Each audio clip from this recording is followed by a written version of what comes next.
Hello students, a very good morning to all of you.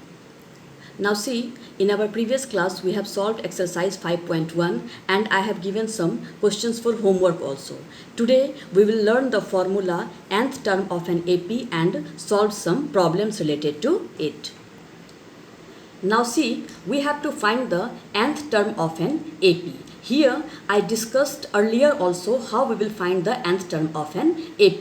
Today again I am explaining this, so please see it very carefully. Let A1, A2, A3 be an AP whose first term is how much?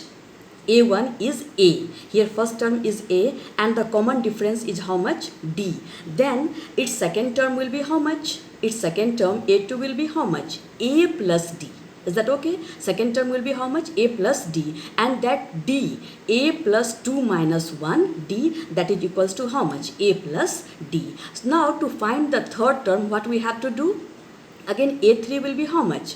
A2 plus D. Again at the place of A2, what we will write? A plus D plus D. So this will be equals to how much? A plus 2D, and which is equals to A plus 3 minus 1D.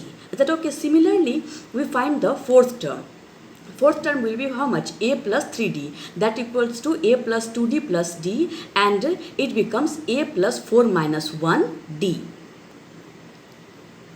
Similarly, we will observe that everything will go on like this, a fifth term, sixth term, seventh term, and like that. Is that okay? Now looking at the pattern, we can say that an is equals to how much? A plus n minus 1D.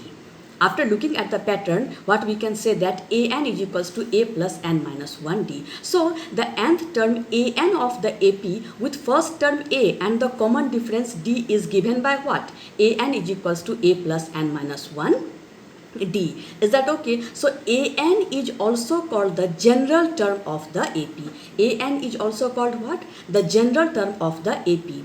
If there are m terms in AP, then AM represents the last term, which is sometimes also denoted by L, and we can write A is equals to L plus n minus 1 minus D, or this can also be written as A is equals to L minus n minus 1 D. Is that okay? Where L is the last term, okay, D is the common difference, and n is the number of terms. Where L is the last term, D is the common difference, and n is the number of terms.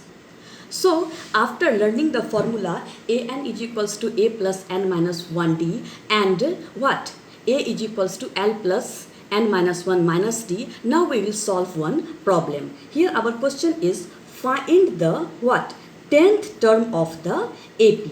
Find the 10th term of the AP 2, 7, 12 and so on. So to find the 10th term of an AP, what we will do? Here we have, you tell, here we have A is equals to 2. Is that okay?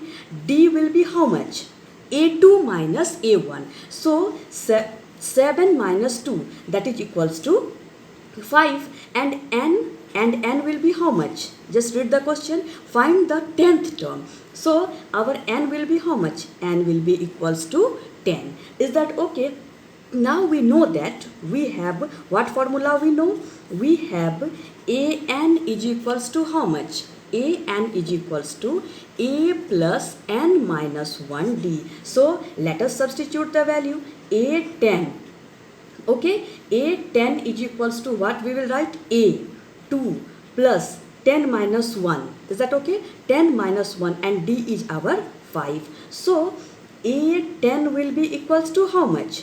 A10 will be equals to how much? 2 plus 9 into 5. Is that okay? So that implies A10 is equals to how much? A10 is equals to 2 plus 45, and 2 plus 45 is equals to how much? 47. So we can write therefore the, you tell, therefore the 10th term of the AP, the 10th term of the given AP, therefore the 10th term of the given AP is how much? Is 47. Is that okay? Similarly, you try the next question as a homework part. Please see this question. here our question is which term of the AP, which term of the AP 21, 18, 15 and so on is minus 81. Also, what? Also, is any term 0? Give reason for your answer. So, for hint I am giving you A is equals to 21, D is equals to 18 minus 21, that is how much? Minus 3, and A and we have given already minus 81. So, you have to write A n is equals to A plus n minus 1D. At the place of A n you have to write minus 81 and solve.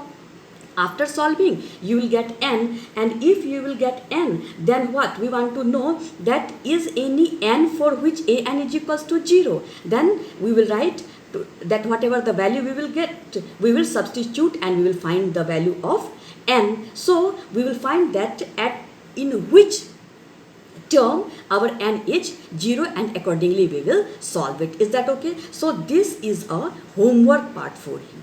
Okay, this much for this class and rest in the next class. Till then, have a good day.